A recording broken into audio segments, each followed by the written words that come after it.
भक्ति, और भक्ति में भी भक्ति कौन सी भक्ति है? वो है गुरु भक्ति। इस कलकाल की, इस समय की जो भक्ति है वो है गुरु भक्ति। और गुरु भक्ति किसको कहते हैं? गुरु आदेश का पालन, जो गुरु कहे उसे करना चाहिए। गु माने अंधकार और रू माने प्रकाश। जो अंधकार से प्रकाश की ओर ले जाए उसका नाम गुरु है। प्रेमी भाई बहनों, जो नए लोग हैं वो ध्यान देकर सुने। इस भौतिक जगत के अंदर दत्तात्रेय महाराज का उदाहरण आता है कि 24 गुरु होते हैं। उनका ये मानना था कि जिससे जो सीख मिल जाए, जिससे जो समझ मिल जाए, जिससे जो रास्ता मिल जाए, वही अपना गुरु है।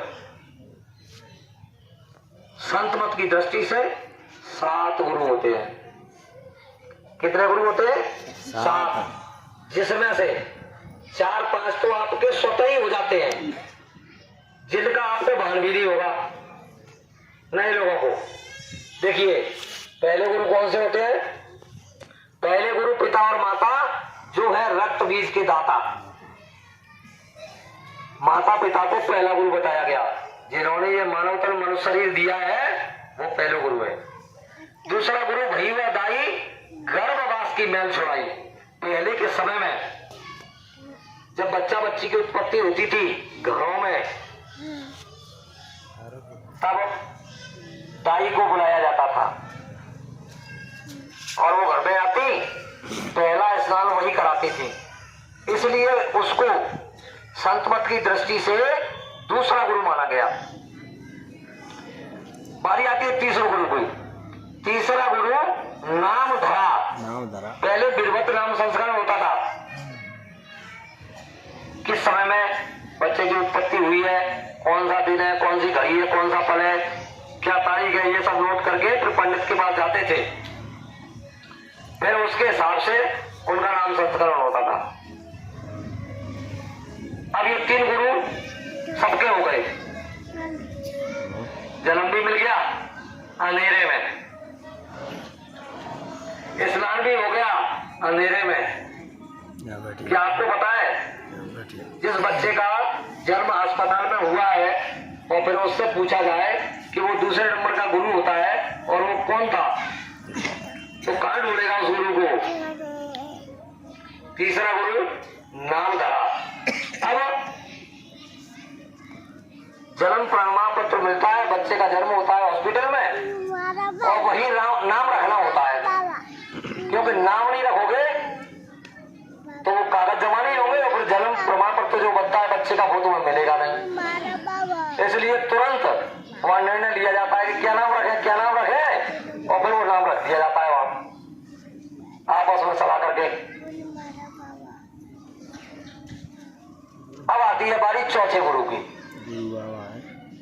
चौथा गुरु जो शिक्षा देना। जब बच्चा थोड़ा बड़ा होता है तो फिर माँ उसे स्कूल भेजना शुरू करती है। पहले वो केवल बैठने के लिए जाता है, 2 दिन 4 दिन जाएगा आएगा। जब बैठना सीख जाएगा तब फिर कुछ उसे लिखाया पढ़ाया जाएगा। जब वो समझने लगता है तब वो इस भौतिक जगत का ज्ञान हासिल करता है। उसको कौन सा गुरु कहते हैं? चौथा गुरु। चौथा गुरु जो शिक्षा दी ना, तब संसारी मार्ग चीना। बारी आती है 5वें गुरु की। 5वां गुरु जो दीक्षा देना और राम कृष्ण का सुमरण कीना। राम का, कृष्ण का, देवी का, देवता का नाम या मंत्र बता देते हैं, कान में फूंक देते हैं और भगवान के सारे छोड़ देते हैं। ये सिस्टम है इस भौतिक जगत में। तमाम साधु ऐसे हैं जो अपने थोड़े से हित के लिए शिष्य बनाते हैं। ये मेरा शिष्य हो जाएगा तो इसके यहां मेरा आना जाना होगा, मेरे भोजन की व्यवस्था भी हो जाएगी और कुछ दक्षिणा भी मिलेगी। अब उनके लिए कहते हैं कि अंधेरे में किसी को छोड़ देना। इसी के लिए संतों ने कहा है कि अंधा गुरु और बहरा चेला। न गुरु को कुछ जानकारी है और न चेले को कुछ जानकारी है।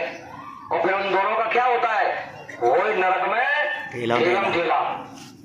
बहुत से ऐसे गुरु हैं हजारों की संख्या में शिष्य बनाते हैं और अंतर का ज्ञान कुछ भी नहीं है।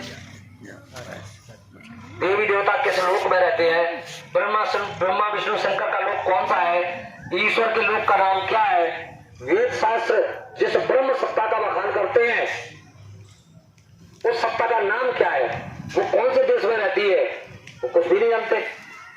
और किसी भी देवी देवता का नाम या मंत्र पकड़ा दिया, फूंक दिया कान में।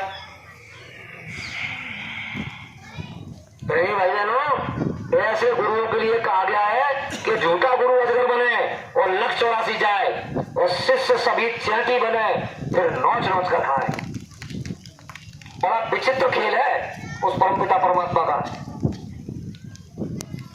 तब बारी आती है छठवें गुरु की। छठवां गुरु भ्रम सब तोड़ा और ओमकार से नाता जोड़ा। जो ब्रह्म का ज्ञान करा दे, ब्रह्म को लखा दे, जिसने लखा है, जिसने देखा है, अंतर में अनुभव किया है और अंतर की सैर की है उसने, तो वो दिखा सकता है। जैसे स्वामी विवेकानंद रामकृष्ण परमहंस जी के पास गए थे और उन्होंने जाकर के पूछा कि मैं उनसे मिलना चाहता हूं कि बताइए सेवक का नाम रामकृष्ण परमहंस है,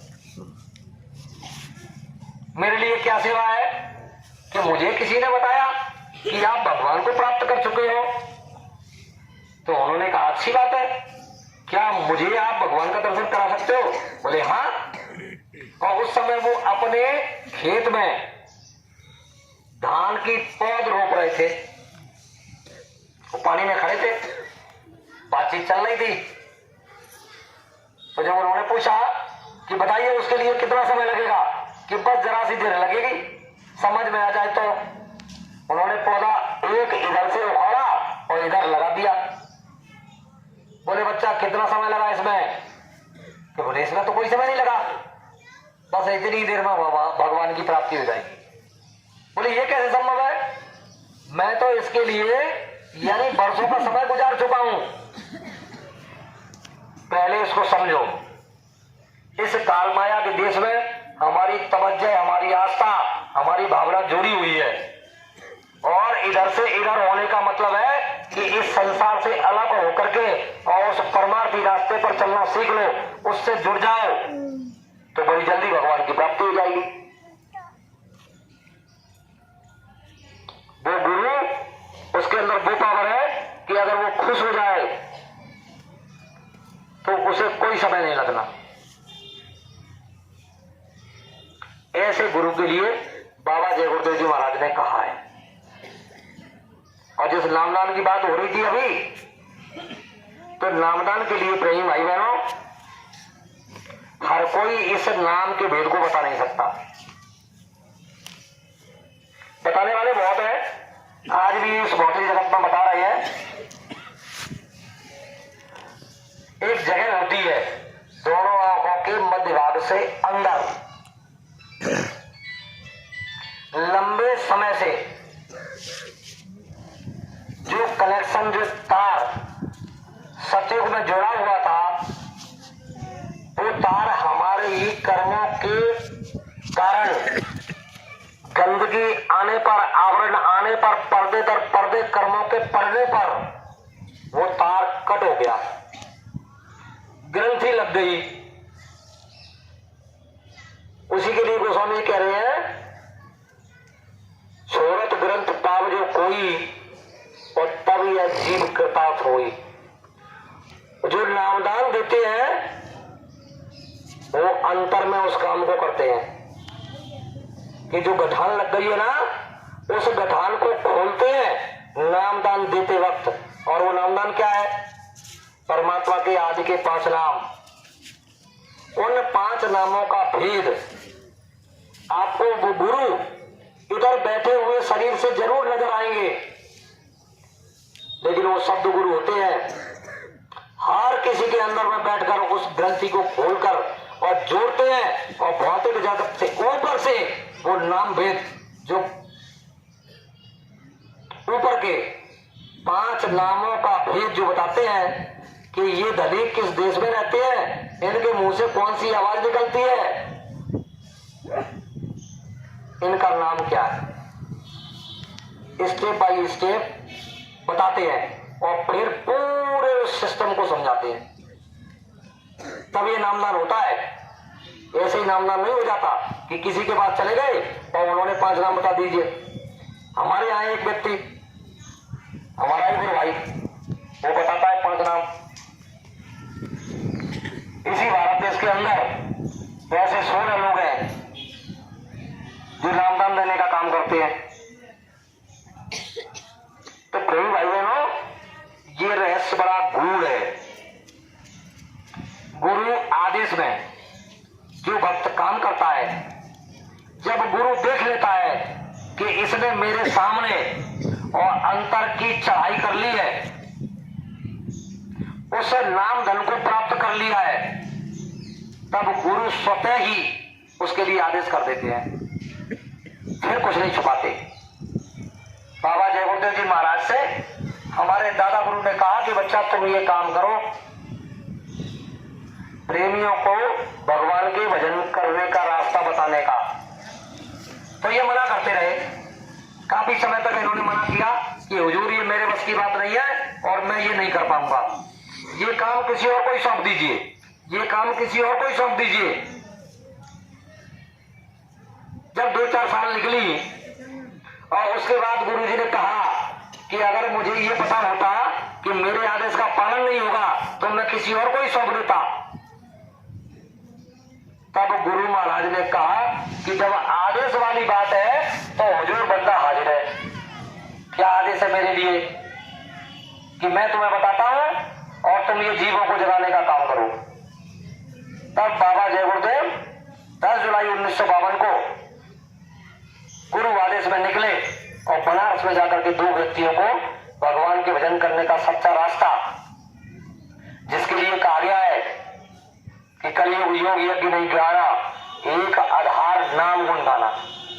उस नाम का गुणगान कैसे किया जाए, उसका भेद बाबा जय गुरुदेव जी महाराज ने बताया। फिर एक समय ऐसा आया कि धीरे धीरे बताते बताते बताते बताते बताते बताते और बाबा जय गुरुदेव जी महाराज ने मौज कर दी और खुले मंच से बताना शुरू कर दिया। ये हजारों लाखों प्रेमी जो इकट्ठे हुए मथुरा के अंदर, सबने कुछ न कुछ उनसे पाया, तब वो वहां पहुंचे, ऐसे ही नहीं पहुंच गए। तो प्रेमी भाई बहनों, वास्तव में तो ये काम आत्म कल्याण का, मुक्ति और मोक्ष का, ये जवानी में ही होता है, ये बुढ़ापे में हो ही नहीं सकता। क्योंकि बुढ़ापे में न तो आप बैठ सकते हो, न खड़े हो सकते हो। ज्यादा देर तक खड़े रहे तब भी परेशानी आने लगेगी, थोड़ी देर तक बैठे रहे तब भी आपकी कमर दुखने लगेगी, हाथ पैर दुखने लगेंगे। तो ये कौन से समय में होता है? महापुरुषों के पास इस चीज का बड़ा अनुभव है। अनुभव गम में भजा जा संता। संतों ने हमेशा अपने अनुभव की बात कही है। तो क्या कह रहे हैं कि कर ले निज काम जवानी में। यही असली काम है मानव तन पाने का। मूल उद्देश्य ये मनुष्य शरीर मिला हुआ है, ऐसे ही मिल गया। आपने जन्मान जन्मों में भगवान की भक्ति की होगी और उसमें वो प्रार्थना की होगी जिसके लिए गोस्वामी जी कह रहे हैं, अब प्रभु कृपा करो ये भांति और सब तज भजन करो दिन रात्रि। हे प्रभु, एक बार और मानव तन मनुष्य शरीर दे दीजिए। अगर ये मौका मुझे मिल गया तो इसमें रह करके मैं सांस सांस पर तुम्हारा भजन करूंगा। ये प्रत्येक व्यक्ति, ये मानस मंदिर के अंदर जो विराजमान है, ये इस प्रत्येक व्यक्ति ने उस प्रभु से, उस ईश्वर से, उस भगवान से कौल वचन इकरार वादा किया है। तो किसी की उम्र निकल गई 10 साल, किसी की 20 साल, किसी की 30 साल, किसी की 50 साल, अभी तक क्या हुआ? और वचन कौन सा दिया था? यही काल माया के देश में और झगड़े झंझट में हम लोग फंस गए।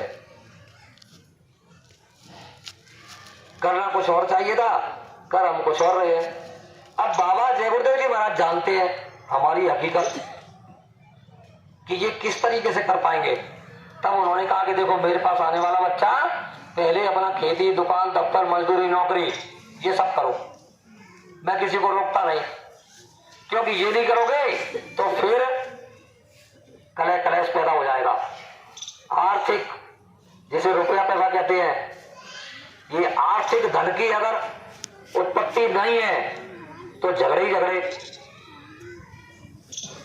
पैसे बिन बाप कहे बेटा कपूत भयो, पैसे बिन भाई कहे मेरा दुखदाई है, पैसे बिन नार कहे काऊ निकटट्टू के पाले पड़ी, और पैसे बिन सास कहे कौन का जवाई है, पैसे बिन भारवास, पैसे बिन भगनी पास, और पैसे बिन देवतों ने करत सहाई है।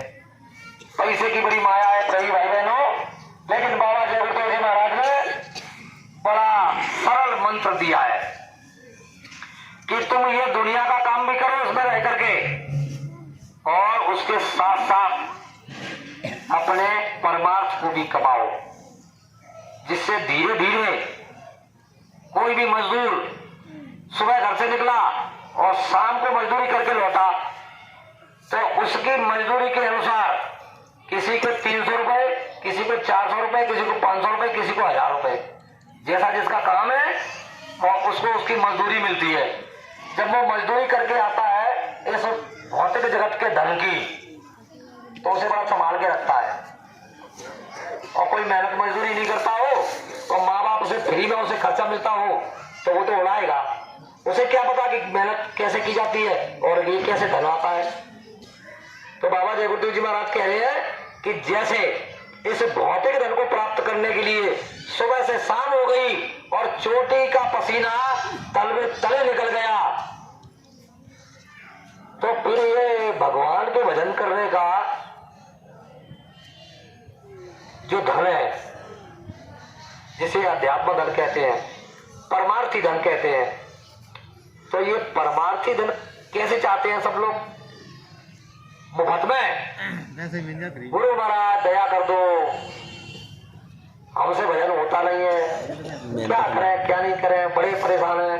अब तो तुम छोड़ना नहीं, सीधे डायरेक्ट खाने चले, सब लोग की बात करते हैं, करना कुछ नहीं पड़े। तो प्रेमी भाई बहनों, बाबा जय गुरुदेव जी महाराज समझा रहे हैं कि इसके लिए आपने जो जन्मान जन्मों की गंदगी कर्म कर्जा लाद रखा है उसको साफ कौन करेगा? ये कपड़ा रोज रोज पहना जाता है, गंदा हो जाता है, और इसी कपड़े को 2 दिन 4 दिन लगातार पहने रहे तो फिर गंदगी दिखने लगेगी। बिल्कुल ही है। अगर इसी कपड़े को 15 दिन तक पहना जाए तो फिर ये कैसा हो जाएगा? बिल्कुल इसी कपड़े पर पर्दे तक पर्दे और रोज रोज की गंदगी इस पर छा जाएगी और ये दिखने लगेगी। फिर एक बार के साबुन सरफ से ये साफ नहीं हो सकती। ऐसे ही जीवात्मा रूपी कपड़े पर और कर्म रूपी काई लग गई, उसको साफ करने के लिए नाम रूपी साबुन की रगड़ मारने की विशेष आवश्यकता है। तो बाबा जी कह रहे हैं कि कर ले निज काम जवानी में, इस 2 दिन की जिंदगानी में मेहमान जवानी जाती है फिर लौट कभी नहीं आती है। ये मोड़ इसे मत खो देना किस्से और कहानी में, सौभाग्य से नर्तन पाई है, बड़भाग जवानी आई है, क्यों मारा मारा फिरता है, क्या ढूंढे पत्थर पानी में, भगवान इसी में मिलते हैं, कर ले निज काम जवानी में। प्रेम से बोलो जय गुरुदेव। इससे खोज प्रभु की कर, मिल जाए तो हो जाए निडर, पर गुरु बिन बेन मिला करते सब धर्म कहे निज वाणी में। सभी धर्मों ने अपनी वाणी में यही कहा है कि बिना गुरु के इसे प्राप्त नहीं किया जा सकता। तो गुरु तो मैंने आपको बताया 6, छठवां गुरु ब्रह्म सब तोड़ा और ओमकार से नाता जोड़ा। यहां तक आपका काम बनने वाला नहीं है। महापुरुषों ने कहा है कि यहां तक के अगर पहुंचे हुए गुरु आपको मिल गए तब भी आपका काम बनने वाला नहीं है। क्यों नहीं बनने वाला है? कि गीता में उपदेश है भगवान कृष्ण का, पुण्य छीने मृत लोके, जो तुमने भक्ति की है उसका पुण्य फल प्राप्त हो गया, उस पुण्य फल के जरिए तुम्हें ईश्वर का लोक मिलेगा, देवी देवताओं का लोक मिलेगा, ब्रह्मा विष्णु शंकर का लोक मिलेगा, और वहां का जो आनंद है, जो वहां का सुख है, उसे भोगने के बाद फिर इसी मृतलोक में डाल दिया जाएगा। तो फिर क्या हुआ? कर्म बंधन से तो मुक्ति मिली नहीं, आजाद हम हुए नहीं। उसके लिए प्रेमी भाई बहनों, साथ में सच्चे सतगुरु की आवश्यकता है। नाम के भेष के तो तमाम मिल जाएंगे, लेकिन सच्चे सतगुरु को खोजना ये बहुत मुश्किल काम है। आपके बस की बात है ही नहीं, आप उसे खोज ही नहीं सकते। वो तो स्वयं अपने संस्कारी जो जीव होते हैं ना, उनको आकर के किसी न किसी जरिए के माध्यम से बुलाता है। मालिक की दया आपके ऊपर भी हो रही है। किसी के द्वारा आपको संदेश मिला, आपका भाग्य उदय हो रहा है। अगर आपने इनको अपना सहारा बना लिया और जय गुरुदेव नाम पर भरोसा कर लिया, तो प्रेम भाई बहनों, इन्होंने कहा है कि मैं मिलूंगा और आपकी मदद करूंगा। ये ऐसे गुरु हैं, ये अपने वचन से मुकरते नहीं है। किसी भी क्षेत्र में दुख संकट मुसीबत परेशानी की घड़ी में अगर तुमने सच्चे मन से इनको पुकारा, तो इन्होंने वचन दिया कि मैं मिलूंगा और तुम्हारी मदद करूंगा। अध्यात्म में अब आ जाइए आप। अगर आप सच्चे मन से इस जय गुरुदेव नाम की भक्ति करते हो, इसका जप करते हो, तो आपको ज्यादा दिन का समय नहीं लगेगा। थोड़े ही समय में ये नाम अपना परिचय दे देगा, और हो सकता है कि गुरु महाराज बहुत जल्द आपको अपना दर्शन दे दें। ये देते हैं। इसमें बहुत से ऐसे प्रेमी बैठे हुए हैं जो केवल जय गुरुदेव नाम का जप करते हैं। उनके अंदर एक आधे प्रेमी के अंदर ये जिद थी कि नामदान क्या होता है। इस नामदान को हम भी जानना चाहते हैं। तो बताया गया कि तुम गुरु महाराज से निवेदन करो, अगर उनकी मौज होगी तो वो स्वतः बता देंगे। और बताया है, इसमें वो बंदा बैठा हुआ है जिसको गुरु महाराज ने अंतर में नाम की युक्ति समझाई और ये कहा कि देखो ये कुछ नहीं है, ये तो समझदार पढ़े लिखे होशियार लोगों के लिए एक गैल है। उस गैल पर चलाना होता है महापुरुषों को। लेकिन महापुरुष जो समय का, जो वक्त का नाम सिद्ध करते हैं, और सिद्ध किया हुआ नाम मंत्र ही काम आता है। आपके गांव में अगर किसी को कोई जहरीला जीव जंतु काट जाए, तो जो कोई झाड़ने वाला होता है उसको बुलाते हैं। आप उसको पूछिएगा, जिस मंत्र के फूंक मारने से और बिच्छू का जहर शरीर में से उतरकर उसी जगह आ जाता है जहां काटा जाता है। ये काय का असर है? मंत्र का असर है, वो नाम का असर है।